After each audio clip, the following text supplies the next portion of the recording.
कैलाश के गिर शिखर पर भगवान शिव माता पार्वती को भागवत की अमृत कथा का श्रवण करा रहे थे और वहीं पर तोते का एक अंडा सुन रहा था, उसमें जीव था।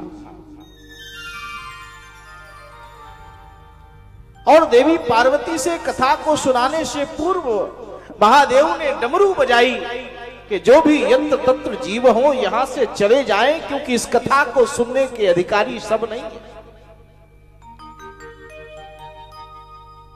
जीव जंतु पशु पक्षी उड़ गए, लेकिन वो शावक के रूप में जो छोटा सा अंडा, तोते का जो सुख का अंडा था, वो उड़ नहीं सकता। और महाराज देवी पार्वती जी कथा को सुनते सुनते निद्रा अवस्था में प्रवेश कर गईं।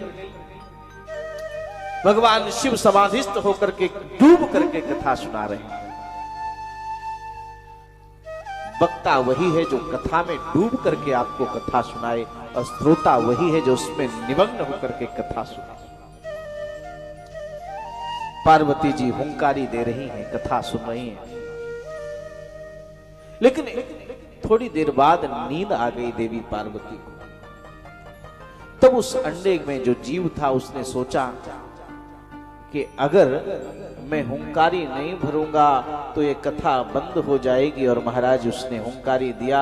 महादेव ने जब नेत्र खोले तो देखा, देवी पार्वती से पूछा। देवी पार्वती ने कहा कि उसके बाद क्या हुआ जो वो कथा सुना रहे थे, मुझे तो नींद आ गई, तो फिर हुंकारी कौन दे रहा था।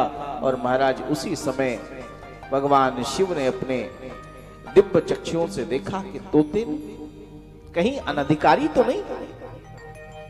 और महाराज त्रिशूल